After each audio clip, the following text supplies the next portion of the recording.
Hey, welcome to the Go to Physio Sports Massage series. In today's lesson, we're going to talk about the glutes and the hip joint soft tissue mobilization techniques that I've used both in pro sport and in private practice. As always, when we use our soft tissue techniques, please respect the 80-20 rule. 20% of our time is spent on the symptoms, okay?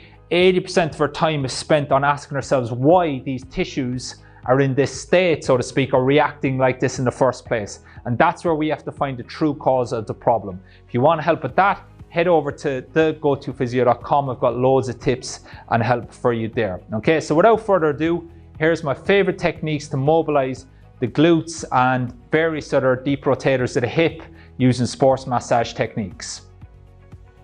Okay, so for the gluteals and the hip rotators, what I like to do is I like to actually come over the person, okay? So again, I find this way I can get a lot better pressure and it keeps my body safe. So all I'm gonna do is I'm just gonna come across Pete here. Now I'm gonna put this hand to stabilize, and then this elbow is gonna do pretty much the whole work. So you can see here just from my elbow, I've got complete control of what's happening at Pete's body, okay? So I can push this superficial glute max over a little bit, and then I can actually sink into his glute medius if I want to here, if I want to get some pressure through there, okay? And then if I'm going to go lower, I might use this hand. So again, just getting good feel through that elbow and forearm, I can control Pete's body quite quickly here, okay? So I've got nice control of that. So again, what I would do is I would just sink in. Now this bed's probably a touch high for me, so you do need the bed to be quite low for this because you want all your body weight going through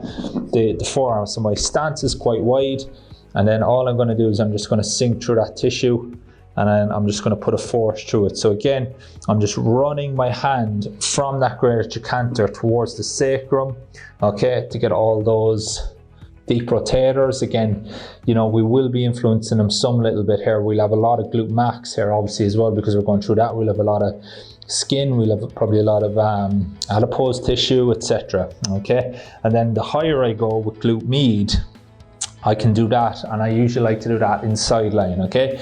But this is a decent one just for a general, if you want to stimulate these tissues, if you want to bring some kind of modulation about, just getting the glute here, you know, if you're doing some kind of trigger point or whatever you want to call it, in order just to stimulate that tissue and bring about some kind of modulation, it's not a bad one. So Pete, if you lie on your side facing me, okay, actually if you face the camera, sorry. Okay, and then what I can do here as well then is I can expose his hip a little bit. So in this position here, Pete, just let that knee drop. So now here I've got good exposure to glute medius, okay? So again, I can massage through that. I've opened that up a little bit so I can sink in past the greater trochanter, and I can just go up towards that iliac crest very, very easily here, okay?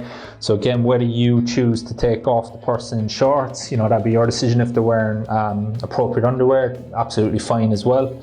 And then as I go here, so obviously I went forward to about 10 o'clock there for glute medius, up to 12. Then if I go towards kind of 9 o'clock, and I just come through here, that's going to be more piriformis, okay? And then obviously as I go down, I'm going to be getting all the other deep rotators as well. So this just opens up the hip nicely, sinking by the greater trochanter, and then you're just going to come down through it there and get that nice kind of modulation there, okay? The one thing I would encourage you in this position is just don't just treat every single tissue for the sake of it, but identify what tissues, you know, what plane of motion are potentially contributing to this pain experience, and go about bringing a positive influence as opposed to, you know, just sticking your elbow in everywhere and hoping for the best. So have a bit of purpose, a bit of intent with what you're doing here in order to bring about a true meaningful change to that person's tissue tone, which would then hopefully result in a correspondence with an improved range of movement, some kind of improved confidence, some improved motor output, or whatever you're using, okay? So don't just treat them for the sake of it on the bed, but understand why you're influencing this particular tissue in this particular direction, and from there then we can start to recheck our work very, very quickly. Hey, so I hope you found that technique useful. As always, please respect the 80-20 rule and understand that we're just treating symptoms here. We haven't found the true cause. If you're interested in learning more about how to find the true cause, head over to www.thegotophysio.com. I've got plenty of tips there for you and loads of content to help you become that go-to therapist that helps people who have failed traditional approaches. See you next time.